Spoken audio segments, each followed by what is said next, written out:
Students, तो यहाँ हमसे क्वेश्चन पूछा गया है which of the following represent correct order of increasing first ionisation enthalpy of calcium, barium, sulphur, caesium and argon. तो यहाँ पे अगर हम देखें, हमें जो एलिमेंट दिए हुए हैं और हमसे पूछा गया इंक्रीजिंग फर्स्ट आयनाइजेशन एंथैल्पी। तो जो आयनाइजेशन एंथैल्पी होती है वो बेसिकली एनर्जी होती है जो जिसकी ज़रूरत होती है एक इलेक्ट्रॉन सेपरेट करने से फ्रॉम एन एलिमेंट।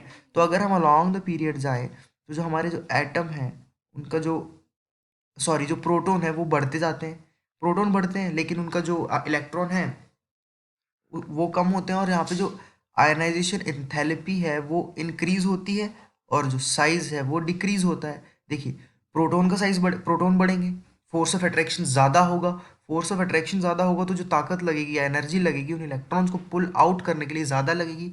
साइज भी इनका जो है छोटा हो जाएगा क्योंकि फोर्स ज़्यादा है। लेकिन जब हम जाए अलॉन्ग द ग्रुप तो यहाँ पे एकदम उल्टा हो जाएगा।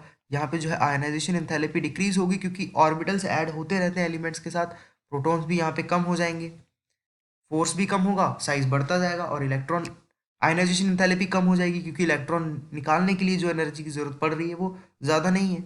अब हम अपने दिए गए एलिमेंट्स को as in groups and as in periods arrange करें तो यहाँ पे हमारा आता है Ca, देन यहाँ पे हमारा आता है Ba, और ऊपर हमारा आता है सल्फर, और फिर उसके बाद यहाँ पे Se।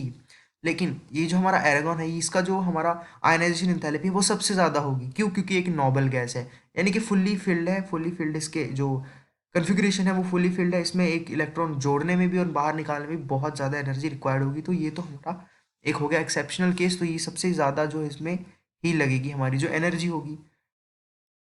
फिर उसके बाद अगर हम देखें यहाँ पे बेरियम और कैल्शियम में, बेरियम का देखिए साइज बड़ा है, कैल्शियम का छोटा है, तो ऑफ कोर्स बेरियम का सबसे छोटा होगा यहाँ पे। ऊपर से बेरियम लेफ्ट में भी है तो ये हमारा बेरियम सबसे पहले आएगा, देन आएगा कैल्शियम। फिर उसके बाद हमारा जो एस और एस ई है, इसमें जो हमारा सल्फर है सबसे ऊपर है, साइज भी छोटा है और लेफ्ट में तो है ही, साइज छोटा है, तो यानी कि इसमें जो ionisation enthalpy as compare to S E और अदर एलिमेंट्स ज़्यादा होगी। तो यहाँ पे हमारा एस ई यहाँ पे आ जाएगा और फिर बचा कौन सा एस। तो ये होगा जो हमारा करेक्ट सीक्वेंस होगा। हाँ, यही करेक्ट सीक्वेंस होगा। और अगर हम इनसे ऑप्शंस में देखें तो यहाँ पे ऑप्शन ऑप्शन सी, जो हमारा ऑप्शन सी है वही मैच कर रहा है, यानी कि option C beryllium, calcium, O S E यहाँ पे होगा, देन यहाँ पे होगा एस। ये थोड़ा सा करेक्शन होगा कि ये देखिए जो यहाँ पे एस ई है वो यहाँ पे एक तो उसका साइज भी छोटा है, साइज बढ़ेगा क्योंकि नीचे आ रहा है। और अब ये ग्रुप सेम ग्रुप में है तो उसके नीचे जब ये नीचे जाएगा साइज बढ़ेगा, तो साइज बढ़ेगा तो आयनाइजेशन एंथैल्पी इसमें कम लगेगी, इसलिए यहाँ पे सीजियम में ज़्यादा लगेगी। तो सीजियम यहाँ पे और ये एस यहाँ पे आ गया। तो ये हमारा ऑप्शन सी जो है वो सही ऑप्शन है।